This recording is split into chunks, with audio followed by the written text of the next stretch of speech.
mélangeais ce geste, cette parole que tu as fait là, juste ce petit geste, à l'ensemble de l'océan, ça l'aurait corrompu.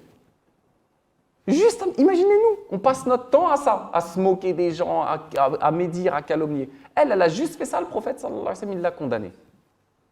Vous imaginez?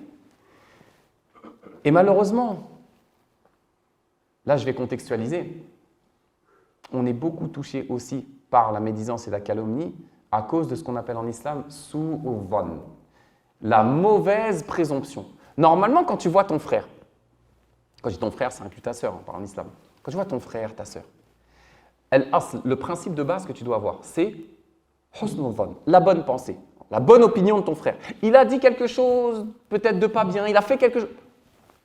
Je lui trouve une excuse. Ça, c'est le principe de base. Il y a des exceptions, on va en parler après, Inch'Allah. Principe de base. Nous, à cause de l'excès de mise en garde, j'ai bien dit l'excès de mise en garde, je n'ai pas dit la mise en garde. La mise en garde, elle existe en islam. C'est un principe fondamental qu'il faut qu'on garde.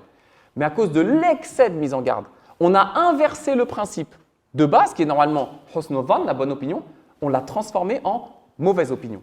Maintenant, les gens, ils sont touchés.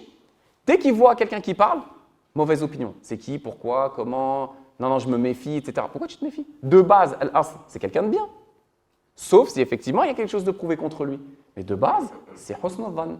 Donc, à force de mitrailler les gens sur les réseaux sociaux avec des mises en garde qui, disons-le nous, 95% des mises en garde, c'est médisance, calomnie, voire mensonge.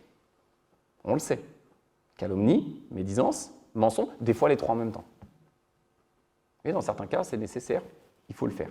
Donc attention à ça. Allah Azza wa Jalla dit Ya ayyuhalladhina amanu jtanibu kathiran min adh-dhanni inna ba'da adh-dhanni ithm. Dans certains cas, le mauvais soupçon peut être un péché très grave parce que tu t'en prends à l'honneur de ton frère. Et dernière cause qui nous pousse à parler sur les gens.